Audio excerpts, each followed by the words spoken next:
By the banks of the Nile, under a golden rising sun, a young girl stood quietly, watching the flowing water as if it carried secrets of the future. She did not just see her reflection in the river, she saw something deeper. She saw destiny calling her name. Her name was Hatshepsut, and even as a child, she dreamed of something far greater than a crown or a throne. Her father, the great Pharaoh, noticed the brilliance in her eyes, a spark unlike any other. He took her by his side and taught her the sacred language of the gods, the ancient hieroglyphs carved into stone.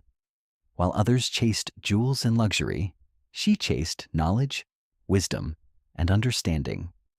In a world where she was expected to remain silent, she chose instead to observe, to listen, and to learn. And through observation, she began to understand the world more clearly than anyone around her. One day, she met a boy named Senenmut, a dreamer like her, with a mind full of ideas and possibilities. Together, they imagined wonders the world had never seen, temples that touched the sky, monuments born from pure imagination. But not everyone welcomed her dreams.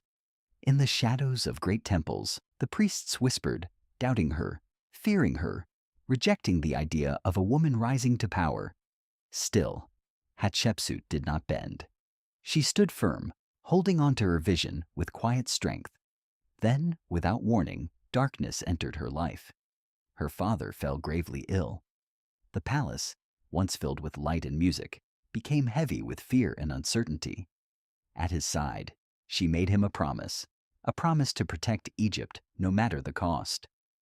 With his final breath, he looked at her not with doubt, but with belief. And in that moment, everything changed. A young child, Thutmose III, was placed upon the throne. But behind the throne stood Hatshepsut, steady, watchful, and strong. She ruled quietly at first, guiding the kingdom from the shadows while many underestimated her. But under her care, Egypt began to flourish once more. The Nile brought life, the fields turned green, and trade filled the lands with wealth and opportunity. Hope returned to the people, and slowly, their faith began to shift. At her side remained Senenmut, now a brilliant architect, helping her turn dreams into reality. Yet deep within herself, she faced a question that could not be ignored. Was she meant to stand in the shadows or step into the light? And then she made the choice that would echo through history. She did not remain a queen. She became Pharaoh. Wearing the crown and the symbol of kings, she stood before her people, not as an exception, but as a ruler. Some resisted her, others doubted her, but many began to believe.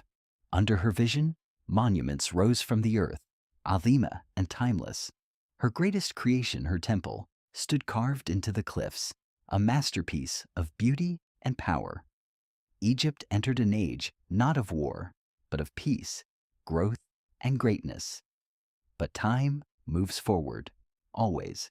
The young king grew older, stronger, and filled with questions. Doubt found its way into his heart, and the whispers of the priests grew louder. Tension rose like a quiet storm. Yet Hatshepsut did not choose conflict. She chose wisdom. She guided him, teaching him that true power is not in destruction, but in creation. Years passed, and the weight of time began to show. Her strength slowly faded, but her spirit remained unshaken. She walked through her great temple one final time, her footsteps echoing through the halls she brought to life. The walls told her story, every carving a memory, every stone a legacy. And in that moment, she smiled, not for power, but for what she had built for her people. After her passing, silence returned once more. Her name was erased from the world, her statues broken, her legacy buried beneath sand and time. And for centuries, she was forgotten. But history has a way of remembering. Long after the Arimal covered her story, her temple was discovered again. The carvings spoke, the stones remembered, and the world finally saw the truth. Hatshepsut was never just a queen. She was a king, and her story would live forever.